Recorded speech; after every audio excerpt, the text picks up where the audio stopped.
The man hit the concrete hard. His body slammed onto the hospital driveway with a sound that turned heads before the shouting did. A black man in a dark suit face pressed to the ground, one arm twisted behind his back, the other pinned beneath a knee. A police officer's voice cut through the morning air, loud and rehearsed. "Stop resisting." He wasn't resisting. He wasn't even moving. Phones came up fast. A nurse froze mid-step near the emergency entrance.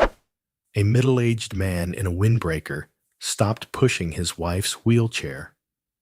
Someone near the curb whispered, "Oh no," the way people do when they know they're about to witness something they won't forget. The officer leaned more of his weight down, grinding the man's shoulder into the concrete. I said, "Stop resisting." "I'm not the man on the ground," said his voice strained but steady. "I'm not resisting." It was 7:18 a.m. in downtown Chicago. Shift change at the hospital. Ambulances idling. Coffee cups in hand. The kind of ordinary morning where no one expects to see a man in a suit, treated like a threat outside an emergency room. Another officer stepped closer, hand hovering near his holster. "Where'd you get the car?" he demanded. The man turned his head, just enough to breathe. "It's mine." The first officer laughed. Not a big laugh. A sharp one. "Sure it is." Someone in the growing crowd said, "What is this about?" No one answered. "I smell marijuana," the second officer announced loud enough for everyone to hear. Several people looked at each other. The air smelled like diesel antiseptic and burnt coffee. Nothing else. "That's not true," the man said. "I don't use drugs." "Don't talk," the officer snapped. "You're making this worse." A woman in scrubs took a step forward. "He hasn't done anything," she said. Her badge swung from her neck as she moved. I saw the whole thing. "Ma'am, step back," the officer barked. "This doesn't concern you. It concerns everyone," another voice said. A white man in his late 50s, graying beard hands, clenched at his sides. "You can't just throw someone on the ground like that." The officer didn't look at him. He kept his knee planted. "Sir, this individual became aggressive." Aggressive. The word hung there heavy and familiar. The man on the ground swallowed. His cheek burned against the concrete. He could feel small stones cutting into his skin. Somewhere behind him, a radio crackled. "I need you to listen to me," he said carefully. "I am not a threat. I'm here for a reason." "Oh, we know your reason," the first officer said.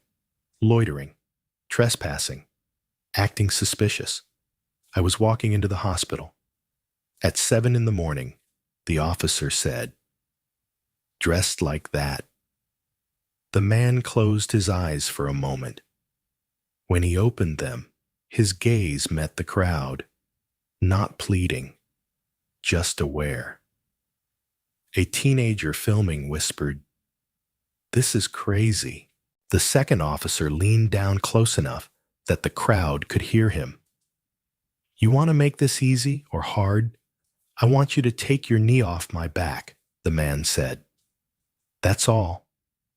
The officer pushed down harder. A woman gasped. Someone cursed under their breath. The nurse in scrubs shook her head, tears welling. "This is wrong," she said louder now. "This is wrong." "Step away from the scene," the officer shouted.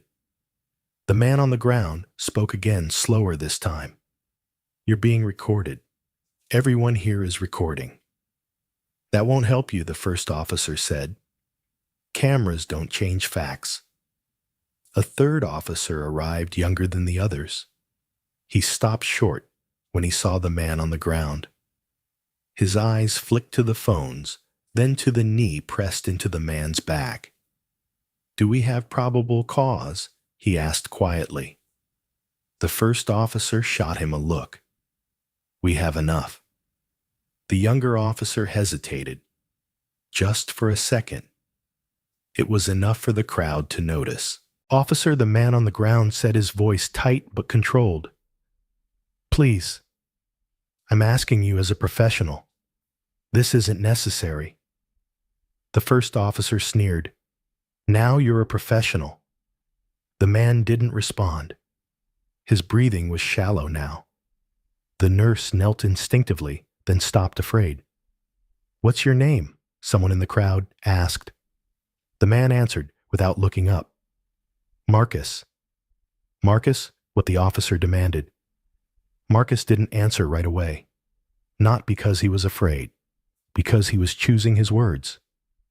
Before he could speak, the second officer reached for his arm. "Search him." "I do not consent to any search," Marcus said immediately. "I have not committed a crime." "There it is," the officer said, non-compliant. A woman's voice cracked from the back of the crowd. "He's not fighting you." "Back up," the officer shouted again. Marcus turned his head slightly enough to project his voice. "I need you to hear me. You called me here." That got a laugh. "Yeah," the first officer said. "Who called you?" "You did," Marcus said. The crowd murmured. The younger officer frowned. "What does that mean?" "It means," Marcus said carefully, "that this is a mistake." The first officer shook his head. "You're delusional. I'm telling you the truth. Save it for the station." The knee pressed down again. Marcus grunted, then forced himself still. Every instinct told him to move to protect himself. Years of discipline told him not to. A man in a Cubs cap stepped forward. "You're going to hurt him," he said. "If something happens to him, you want to be next," the officer snapped. Silence followed, the kind that comes when people are afraid but still watching. Marcus opened his eyes. His jacket had shifted, tugged by the rough handling. Something metallic caught the light for just a second near his waist before the officer adjusted his stance. The nurse noticed it. So did the younger officer. "What's that?" someone whispered. The first officer didn't hear. He was too busy asserting control, too sure of his authority, too comfortable in the moment. Marcus spoke again, his voice calm despite everything. "This doesn't have to go any further." The officer laughed. Too late for that. Around them, sirens wailed somewhere in the distance. Inside the hospital, automatic doors slid open and shut, indifferent to the scene unfolding just outside. Phones kept recording. Hands shook. Faces hardened. And in that moment, before anyone understood who Marcus really was, before the truth could stop what was happening, the entire country's familiar question hovered unspoken in the air. If this is what they'll do to a man in a suit in daylight outside a hospital, what happens when no one is watching? They hadn't learned this behavior overnight.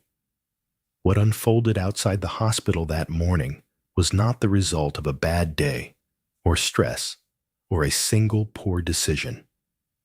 It was the product of years, decades of reinforcement, of lessons taught quietly, repeated often, and rarely questioned. The first officer, Sergeant Tom Keegan, had been wearing a badge for 21 years. He'd learned early what mattered and what didn't. Paperwork mattered. Image mattered. Loyalty mattered. Complaints did not, at least not the kind that came from people who looked like Marcus Hale. Keegan had seen internal affairs files disappear into drawers. He'd watched body camera footage reviewed by supervisors who already knew what they planned to conclude. No policy violation, they'd say, even when everyone in the room knew better. Especially when everyone in the room knew better. He'd learned that the right language could turn anything into procedure. aggressive, suspicious, non-compliant. Words that sounded neutral but carried weight like weapons. Beside him stood Officer Rick Daly, 15 years on the force, nodding along as if the morning were unfolding exactly as expected.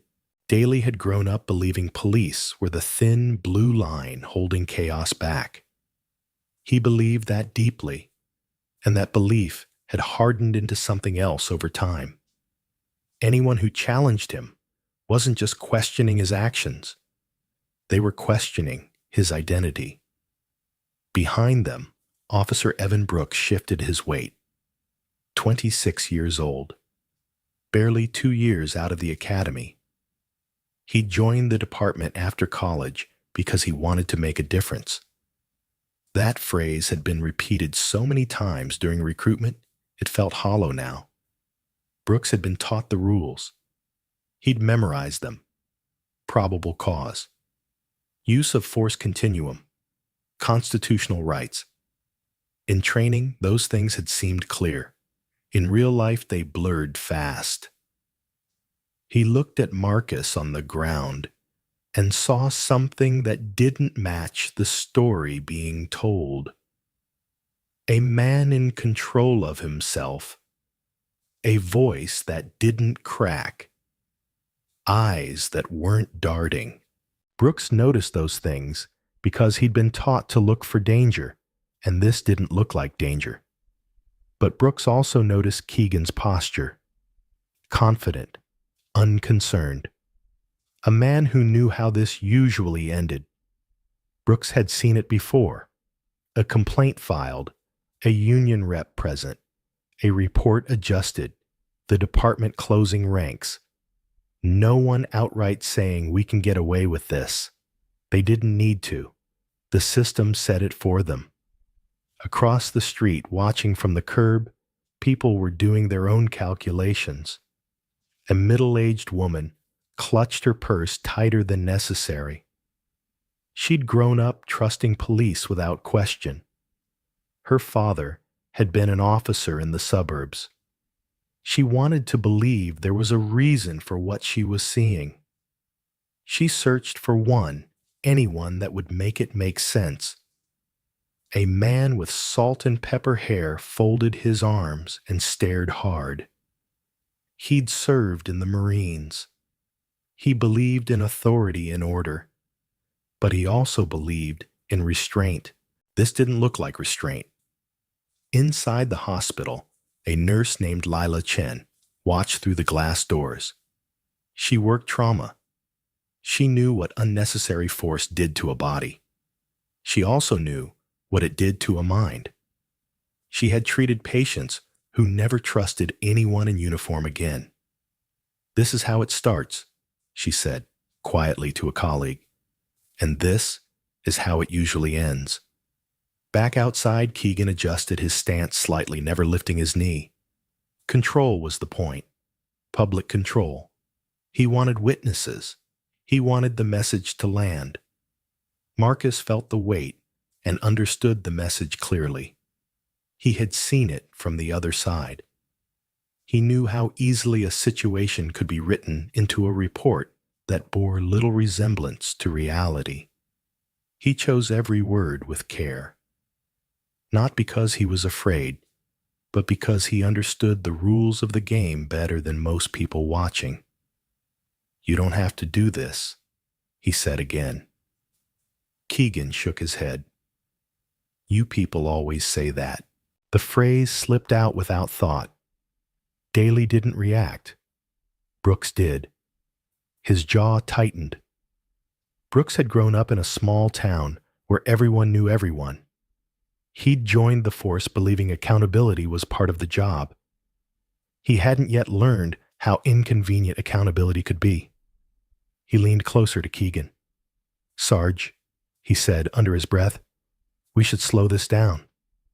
Keegan didn't look at him. "We are slowing it down." "No," Brooks said. "I mean, I know what you mean." Keegan cut in. His voice was calm, almost kind. "And you'll learn." That was how the lesson was passed on. Not through lectures, through moments like this.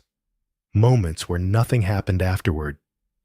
Moments that taught officers which lines were real and which were imaginary. Daly glanced at the phones. A lot of cameras. Keegan smirked. Cameras don't tell the whole story. Reports do. The words landed heavier than he intended. Brooks swallowed. The crowd heard it too. A man near the back muttered, "That's messed up." Someone else said, "They think they're untouchable." And that was the truth of it. Not arrogance exactly. Familiarity. The kind that comes from never seeing consequences stick. Marcus listened to all of it. He felt the system pressing down as surely as the knee on his back. He thought about how many times he'd reviewed cases where things escalated for no good reason. How often the explanation was officer safety. How rarely anyone asked whose safety mattered. He thought about how power worked, not in theory, but in practice. How it flowed downward. How it protected itself. "This is bigger than me," he said quietly. Keegan scoffed. "Everything's bigger than you right now." The irony passed unnoticed. Brooks shifted again. His hand hovered near his radio. He imagined writing the report later. Imagined choosing the words. He wondered which version would become official. He wondered if he'd have the courage to push back, or if he'd learn the same lesson Keegan had. Around them, the morning moved on. Cars passed. A siren wailed and faded. Life continued as it always did, even when something was breaking in plain sight. And beneath it all was the unspoken understanding that made moments like this possible. The belief that some people would not be believed, that some stories would never matter, that even if someone got hurt, the system would absorb it and move on. That belief had been taught carefully, repeated often, rewarded quietly, until the day it wasn't. Marcus lay still, not because he had been defeated, but because he understood exactly how quickly a moment like this could spiral. He felt the cold bite of metal as the cuffs closed around his wrists tighter than necessary. The click echoed louder than it should have, like a door shutting. Hands secured, Officer Rick Daly said more for the cameras than for his partners. Marcus didn't argue. He didn't pull. He didn't give them the one thing they seemed eager to write down. He had learned long ago that composure, not compliance alone, was what kept situations from turning fatal. Even so, his jaw tightened as Daly lifted him just enough to sit him upright, one knee still pressed firmly between his shoulder blades. "You're being detained," Daly said. "Failure to cooperate will result in additional charges." "I've cooperated," Marcus replied. His voice was calm even, from the beginning. Sergeant Tom Keegan paced once in front of him, then stopped. He looked down the way someone looks at a problem they've already decided how to solve. "You keep talking like you know how this works," he said. "That's not helping you." Marcus met his gaze. "I know exactly how this works." That earned him a scoff. Keegan turned to the crowd. Sir matched the description of a suspicious individual. We approached. He became verbally confrontational. "That's not what happened," someone shouted. Keegan ignored it. He always did. Words were easy to manage. Paper was patient. Officer Evan Brooks stood a step back, watching the scene with a knot forming in his chest. The cuffs, the posture, the way Marcus held himself upright even while restrained. It didn't fit the script Brooks had seen so many times. Something about the man's restraint felt deliberate, not submissive. Brooks glanced at Daly. Sarge, we still haven't. Keegan cut him off with a look sharp enough to sting. We're past that. Marcus shifted slightly to ease the pressure on his shoulder. You don't have probable cause, he said. You didn't before. You don't now. Daly crouched beside him. You want to add resisting to the list? I haven't resisted, Marcus said. And you know it. Daly leaned in closer. You don't get to tell us what we know.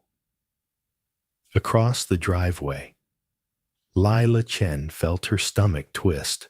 She had seen patients come in after encounters like this. Broken ribs, dislocated shoulders, eyes full of something that didn't heal. She raised her voice again, steadier this time. He's not a threat. You're escalating this. Keegan finally turned toward her. Ma'am, last warning. She didn't move. This is a hospital, she said. You're treating him like a criminal outside an ER. That's exactly where criminals belong, Keegan shot back. Marcus inhaled slowly. He could feel his heart rate climbing not from fear, but from the weight of the moment. He thought of the call that had pulled him from his morning. Thought of the reason he'd come here in the first place. Thought of how absurd it all was. You asked me to come, he said again, louder now. Someone from this department did. Daly laughed. Nobody asked you to do anything. Yes, Marcus said. They did. Keegan's smile thinned. You expect us to believe that I'm not asking you to believe anything? Marcus replied. I'm asking you to stop. The crowd murmured. The phrase landed differently this time. Not defiant. Not desperate. Certain. Brooks felt it too. He took a half step forward. Who called you? He asked before he could stop himself. Keegan's head snapped toward him. Brooks. Marcus turned his head just enough to look at the younger officer. Their eyes met. Marcus saw something there. Uncertainty, curiosity, maybe even respect. Your department, he said. That's all I'm going to say right now. Keegan let out a short, humorless laugh. This guy thinks he's special. I don't think I'm special, Marcus said. I think this is a mistake. Daly rolled his eyes. They all say that. That's because it usually is, Marcus replied. Keegan's patience snapped. Search him. Daly reached into Marcus's jacket pocket, rougher than necessary. Keys, wallet, phone, ordinary things. The crowd leaned in, waiting for something incriminating that never came. Nothing, Daly muttered. Check the other side, Keegan said. Daly shifted his grip, tugging the jacket aside. For a brief second, sunlight caught on metal near Marcus's waist. Just a flash. Then fabric fell back into place. Brooks noticed. So did Lila. What was that someone whispered? Daly didn't react. He was too focused on the absence of evidence. Keegan frowned, irritated. Get him up, he said. We're taking him in. As Daly and Brooks lifted Marcus to his knees, Marcus winced, then steadied himself. He took a breath. This doesn't have to go the way you think it does, he said. Keegan leaned close, voice low. You don't get to decide how this goes. Marcus looked at him evenly. Neither do you. The words were simple. Not a threat. Not a boast. Just a fact. Keegan straightened. I'm done with this, he said. Cuff him tighter. Daly complied, though his movement slowed. Brooks hesitated, then adjusted the cuffs slightly, easing the pressure just enough that Marcus noticed. Thank you, Marcus said quietly. Brooks swallowed. You should have kept quiet, he murmured back, unsure why he said it. Marcus shook his head. Silence is how this keeps happening. The crowd had grown larger now. People stood shoulder to shoulder, phones, steady faces set. This was no longer confusion. It was recognition. A man near the back spoke up. "If he hasn't done anything, why are you arresting him?" Keegan pointed. "Step back, sir." "For what?" the man asked. Asking a question, Keegan didn't answer. He didn't need to. Authority had always filled the gaps for him. Marcus shifted again, and this time, his jacket rode higher. The metallic edge showed longer now, unmistakable in the morning light. Lila's breath caught in her throat. "That's—" she began, then stopped. Brooks saw it clearly. His eyes widened. Marcus felt the air change. He didn't look down. He didn't need to. He had hoped quietly against his better judgment that it wouldn't come to this, that the truth could surface before the symbol had to. But the truth was already there, straining against the weight of a system that refused to see it. Keegan was still talking, still in control, still certain. For a few more seconds at least. And in that narrow space, before the badge was recognized, before power revealed itself, everyone watching understood the most dangerous part of the moment. This was how it would have ended. If nothing stopped it, everything stopped with a single sentence spoken by someone who had nothing to gain from saying it. "Wait," Lila Chen said, her voice cutting through the noise. It wasn't loud, but it was clear. The kind of clarity that makes people turn without knowing why. She stepped closer, eyes fixed on Marcus's waist, where the fabric of his jacket had shifted again. "That's a badge," she said. "That's a police badge." For a split second, no one reacted. Sergeant Tom Keegan let out a short, dismissive breath. "Ma'am, step back." "I'm not mistaken," Lila replied. Her hands trembled, but her voice didn't. Years in trauma care had taught her how to speak when seconds mattered. "I've seen that badge before. That's a chief's badge." The word landed wrong, heavy, unwelcome. Officer Rick Daly glanced down, irritation flashing across his face. Then his expression changed. His eyes narrowed, not in suspicion this time, but recognition. He shifted Marcus slightly, and the jacket fell away just enough for the emblem to catch the morning light. Gold. 5 points. Worn, not decorative. Daly's hand froze in midair. Officer Evan Brooks felt his stomach drop. He stared, his mind racing ahead of what his eyes were confirming. Training manuals flashed through his head. Department memos. The email from City Hall he'd skimmed 2 days earlier and forgotten. Keegan saw it last. "What the hell is that?" he muttered, though his voice had lost its edge. No one answered him. The crowd leaned forward as one body. Phones stopped shaking. A man in the back whispered, "Oh my God." Someone else said, "That's real." Marcus straightened slowly as Daly's grip loosened without instruction. He didn't pull away. He didn't reach for the badge. He simply stood there, cuffed hands in front of him. Now jacket opened, the emblem, fully visible. "I told you," Marcus said quietly. "This is a mistake." Keegan took a step back, then another. His mouth opened closed. He looked around, searching for something authority control, a version of events that still belonged to him. "That's not—" He started, then stopped. His eyes flicked to Brooks. "Is that—" Brooks nodded once. He didn't trust his voice. Keegan swallowed hard. "Sir," he said, and the word sounded foreign coming from him. "Why didn't you say something?" Marcus met his gaze. There was no anger there, no satisfaction, just something tired. "I did." Daly's hand shook as he reached for the cuffs.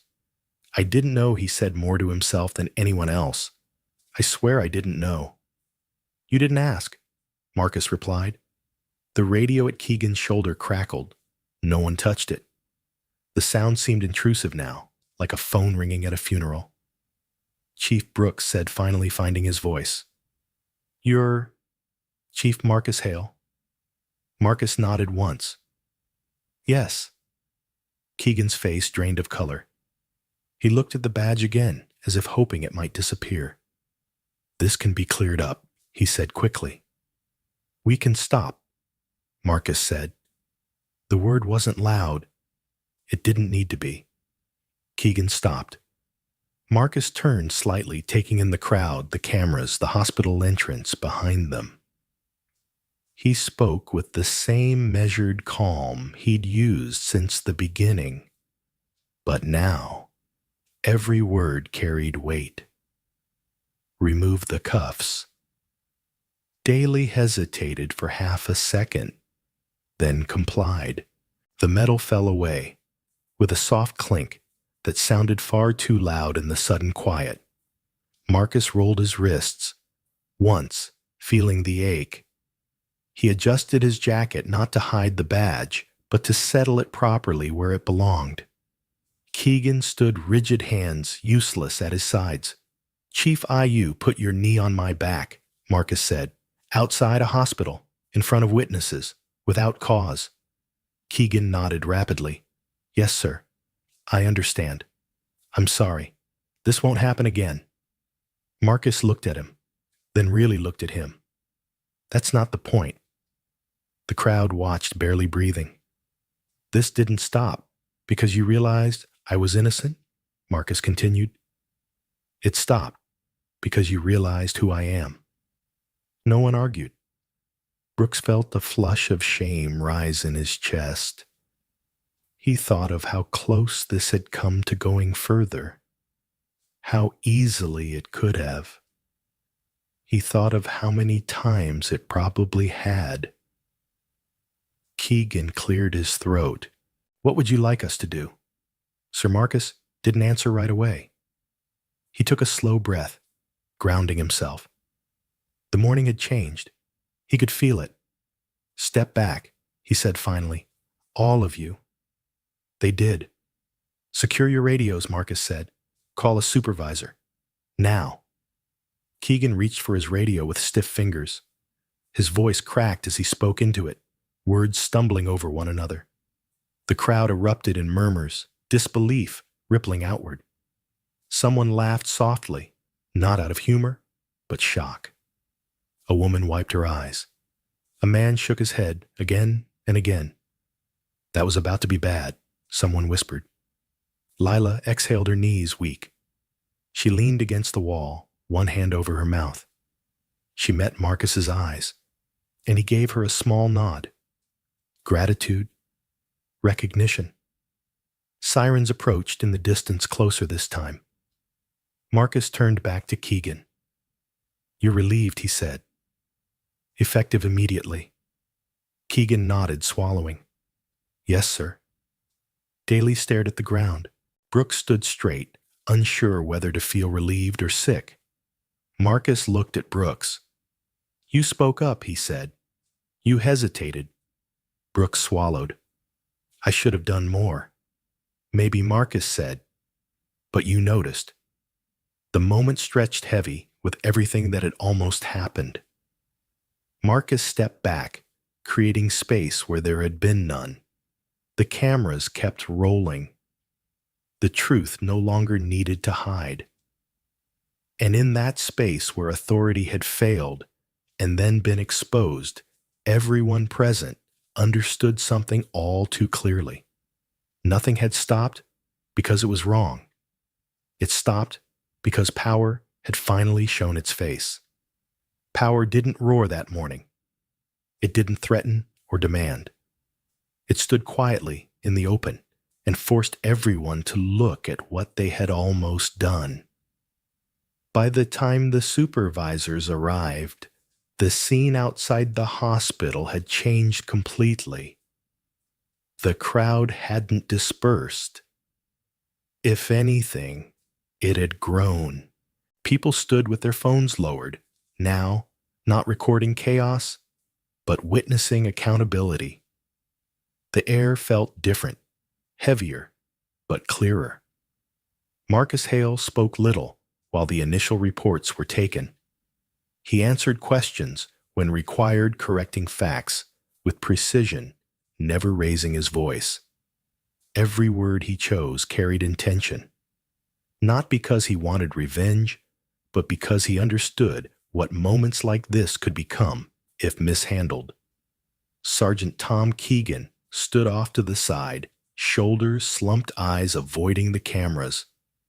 The authority he had worn so comfortably minutes earlier was gone. What remained was a man confronting consequences he had been taught would never arrive. Officer Rick Daly signed a statement with shaking hands. He didn't look angry. He looked stunned, as if a rule he'd trusted had suddenly vanished. Officer Evan Brooks watched it all unfold with a knot in his chest that didn't loosen. He felt relief, yes, but it was tangled with something else, a realization that scared him more than the incident itself. He had almost stayed quiet, almost let it continue, and almost suddenly felt dangerous. Inside the hospital, Lila Chen sat on a bench near the entrance, hands folded, replaying the moment she spoke up. Her heart still raced. She didn't feel heroic. She felt shaken. She thought about how easily she could have looked away. How many times she probably had before. When Marcus finally turned to address the crowd, it wasn't with a speech. It was with a sentence. "Thank you for staying," he said, "for paying attention." Someone asked, "What happens now?" Marcus paused. He looked at the officers, at the witnesses, at the building behind him, where lives were saved every day. Now, he said, the system does what it's supposed to do. People had heard promises like that before. They waited unsure. And then the system surprised them.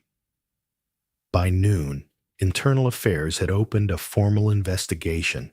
By the end of the day, body camera footage had been secured, witness statements collected, and the officers involved placed on administrative leave pending review. Not quietly, not temporarily, publicly.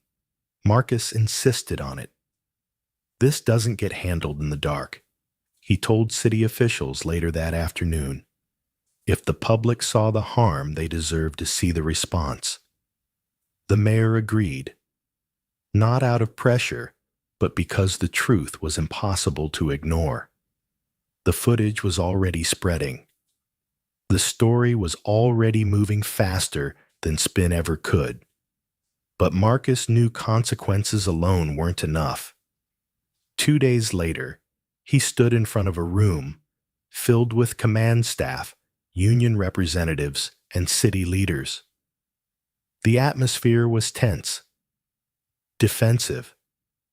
He began without notes. "I didn't reveal my badge because I wanted special treatment," he said. "I revealed it because someone else recognized it. That matters." He let the silence work. "What happened to me almost happens every day to someone without a title," he continued. "The only difference is that their stories don't stop halfway through." He outlined changes that wouldn't be optional. Mandatory de-escalation retraining, revised use of force thresholds, independent civilian review with real authority, clear consequences tied to action, not intent. Some pushed back. They always did. Marcus listened. Then he said, "If the badge only protects us from accountability, it doesn't deserve respect." The room went quiet. Officer Brooks sat in the back during that meeting, still in uniform, still uncertain. When Marcus finished, Brooks stood. "I want to stay," he said, "but I want to do it right." Marcus nodded. "Then help change what needs changing." That was how transformation began, not with slogans, with choices. Weeks passed. The investigation moved forward. The department didn't collapse. It adjusted. Slowly, unevenly, but it moved. Marcus walked through precincts and listened more than he spoke. He heard anger, fear, resistance. He also heard relief from officers who had been waiting for permission to do better. The city followed closely. So did the country. One evening, Marcus returned to the hospital, not for work, just to walk through the entrance where it had happened. The concrete had been cleaned. Life moved on. Lila spotted him from the desk and smiled softly. "Looks different," she said. "It does," Marcus replied. "People are talking," she added, "not just about what happened, about what could change." Marcus nodded. "That's the point." Before he left, a man approached him, mid-50s, blue collar, nervous. "I didn't say anything that day," the man said. "I should have." Marcus shook his head. "You stayed. That mattered." The man swallowed. "I'll speak up next time." Marcus placed a hand on his shoulder. That's how systems change. Later that night, Marcus sat alone in his office, the city lights stretching beyond the window. He loosened his tie and thought about the question that still followed him. If he hadn't had that badge, what then? He didn't have an answer he liked, but he had one he could work with. Power, he had learned, doesn't make people better. It reveals who they already are. And when used with intention, it can expose cracks wide enough for change to take root. The badge on his desk caught the light as he stood to leave. It wasn't a shield. It was a responsibility. And this time, it would mean something beyond the man wearing it. What happened outside that hospital in Chicago was not just a confrontation between police officers and a man on the ground. It was a moment that peeled back the surface of everyday life and exposed how power truly works when no one thinks they're being challenged. Marcus Hale did nothing extraordinary that morning. He didn't shout. He didn't threaten. He didn't demand respect. He followed the law, spoke calmly, and trusted that professionalism would protect him. And still, he was slammed to the ground, restrained, and treated as a problem to be controlled rather than a person to be heard. The only thing that stopped it was not fairness. It was not restraint. It was not the realization that he was innocent. It was recognition of power. When the badge appeared, everything changed. Voices softened. Hands trembled. The system that had moved confidently a moment earlier suddenly hesitated. The same actions that were justified seconds before became unacceptable. The same man who had been ignored was now addressed carefully. Not because he had become more human, but because his authority had become visible. That is the uncomfortable truth at the center of this story. Marcus didn't win because he was right. He survived because he was powerful. And instead of using that power to humiliate, punish, or take revenge, he did something far more difficult. He chose accountability. He chose transparency. He chose reform over retribution. He turned a moment that could have ended quietly into one that demanded change, so that the next person without a badge might not need one. The lesson here isn't just about policing. It's about all of us. Power exists everywhere, in workplaces, communities, families, institutions. Sometimes we hold it. Sometimes we don't. But character is revealed in how we act in both positions. Do we stay silent when it's easier, Do we speak up only when we're protected? Do we assume the system will work itself out even when we see it failing in real time? Marcus's story reminds us that dignity should never depend on status, and justice should never require proof of importance. It challenges us to pay attention to question authority respectfully but firmly, and to understand that change doesn't begin with outrage alone. It begins with courage, consistency, and accountability. For those watching who carry responsibility in their jobs, this story asks, how do you use your authority? For those without it, it asks, who are you willing to stand up for, even when it's uncomfortable? And for all of us, it asks the hardest question of all. What would have happened if no one had spoken up? Stories like this matter because they don't just entertain. They reflect reality, and they push us to think differently about the world we live in and the one we want to leave behind. If this story made you pause, reflect, or see something in a new way, consider supporting the channel by subscribing. Every subscription helps us keep telling stories that challenge injustice, highlight accountability, and remind us that character, not power, is what truly defines who we are. Thank you for watching. Stay aware, stay human, and stay willing to speak up.